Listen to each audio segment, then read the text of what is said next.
Tuljapur MD drugs रॅकेटचा गेल्या 10 महिन्यांपासून फरार असलेला मुख्य सूत्रधार अखेर पोलिसांच्या जाळ्यात सापडला आहे.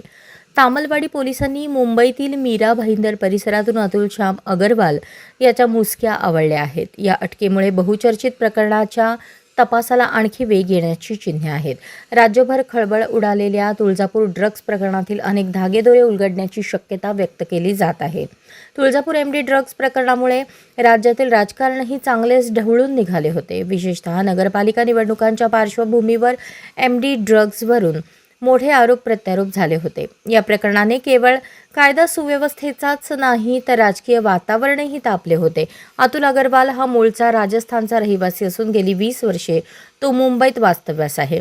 मीरा भाईंदर परिसरात एका लॉन्ड्रीच्या दुकानाच्या आडून तो एमडी ड्रग्जचा काळा बाजार चालवत असल्याची माहिती तपासात समोर आली आहे. विशेष म्हणजे 2014 मध्येही मुंबईत त्याच्यावर ड्रग्ज प्रकरणी गुन्हा दाखल झाला होता. या प्रकरणात आतापर्यंत 39 आरोपींना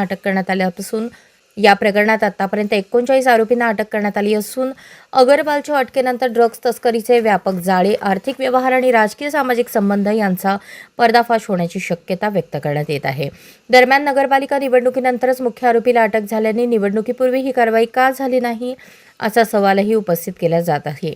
या अटकेवरून पुन्हा एकदा राजकीय चर्चांना उधाण येण्याची शक्यता नाकारता येत नाही. एप्रिल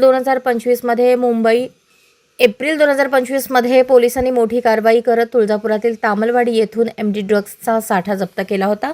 पोलिसांनी 2.5 लाख रुपये किमतीच्या 59 पुड्या जप्त केल्या आणि काही आरोपींना अटक केली. या प्रकरणी तुळजापूर मंदिरातील 13 पुजारींचा ड्रग्ज तस्करीत सहभाग असल्याचे उघड झाले होते. त्यानंतर काही राजकीय लागेबंद असलेल्या व्यक्तींना पोलिसांनी अटक केली होती.